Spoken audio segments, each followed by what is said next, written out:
est 9 h et c'est l'heure du petit déjeuner pour les macaques de Barbarie. Juste derrière moi, Natacha est en train de les nourrir. Allons voir ce qui se passe. Bonjour Natacha. Bonjour. Alors dites-moi, qu'est-ce que vous êtes en train de faire? Quel est le menu aujourd'hui? Alors donc je leur distribue des fruits et légumes essentiellement, ce qui constitue le principal de leur nourriture. Donc fruits et légumes, et au fond du seau il y a encore des céréales. Donc tous les jours on leur donne 180 kg de fruits et légumes et 50 kg de céréales. Et donc le parc il ouvre de 10 h à 18 h, on sait ce qui se passe pendant cette période, mais lorsque les touristes y partent, qu'est-ce qui se passe finalement? Alors le matin essentiellement on départ, donc nous on commence un peu plus tôt. Donc on s'occupe beaucoup du nettoyage du parc, donc on va racler le sol essentiellement, tout préparer pour les visiteurs, le popcorn et bien entendu les seaux pour les singes. Justement, vous parlez d'adaptation au climat, c'est pas du tout des espèces qui viennent d'Afrique. Comment ils sont adaptés au climat alsacien? Alors en fait on va trouver exactement les mêmes conditions climatiques en Afrique du Nord, donc au Maroc et Algérie. Donc ils viennent de l'Atlas tout simplement.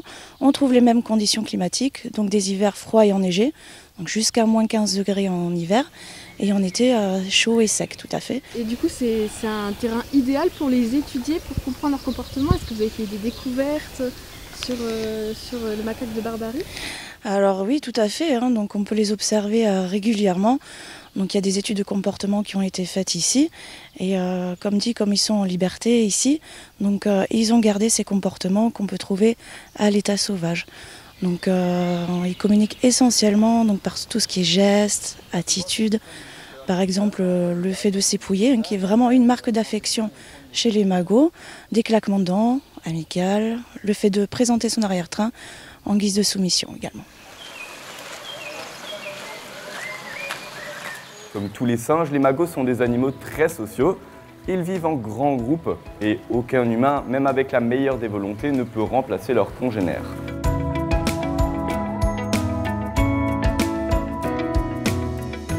Nous voici maintenant avec Guillaume de Turckheim, il est directeur du parc. Bonjour. Bonjour. Alors dites-moi, c'est les 50 ans, le 50e anniversaire cette année. Qu'est-ce qui est au programme? Alors 50 ans déjà, c'est vrai que c'est étonnant quand on parle aux Alsaciens, on leur dit bah voilà, le parc fête son demi-siècle, tout le monde est surpris et à la fois ça rappelle beaucoup de souvenirs de visiteurs venus petits avec l'école ou en famille. Et cette année, c'est une année effectivement où on a eu pas mal d'animations pendant le début de saison avec des parcours aventures, avec une exposition qui est en cours.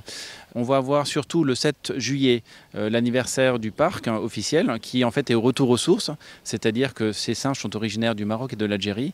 Et il y aura des ateliers artistiques sur l'art marocain, il y aura des maquillages au henné, il y aura un conteur marocain, on a vraiment différents stands, de la cuisine marocaine aussi.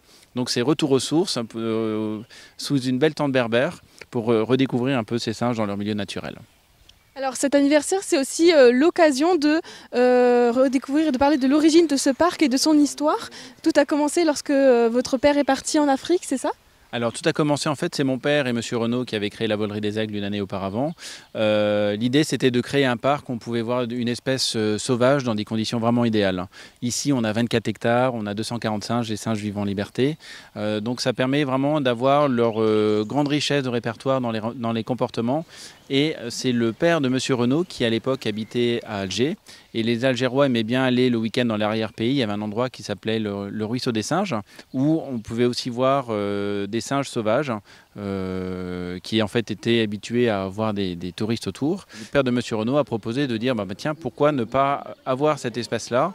Et l'idée est venue comme ça. Donc en 1969, avec plus d'une centaine d'individus, le parc a commencé à exister. Et là, il a bien évolué aujourd'hui finalement. Ah oui, tout à fait. On est devenu vraiment un incontournable en Alsace.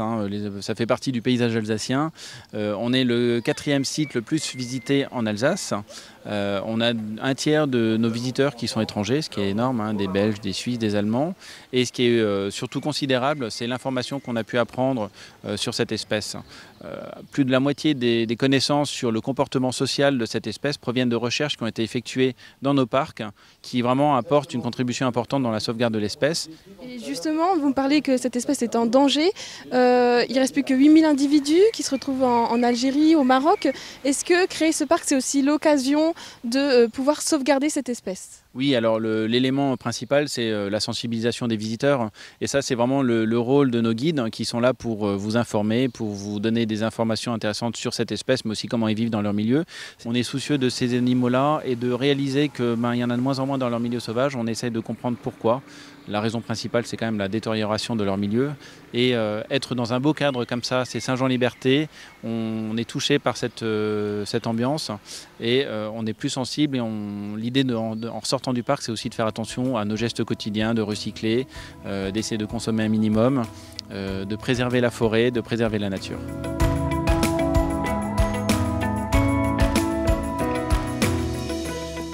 Je vous quitte maintenant, moi je vais rester avec mon nouvel ami. Dès demain, vous retrouverez Cécile Moss qui vous présentera les coulisses d'Europa Park et de son manège emblématique, l'Eurosat. Et tout de suite, je vous laisse avec le meilleur de nos programmes de l'année.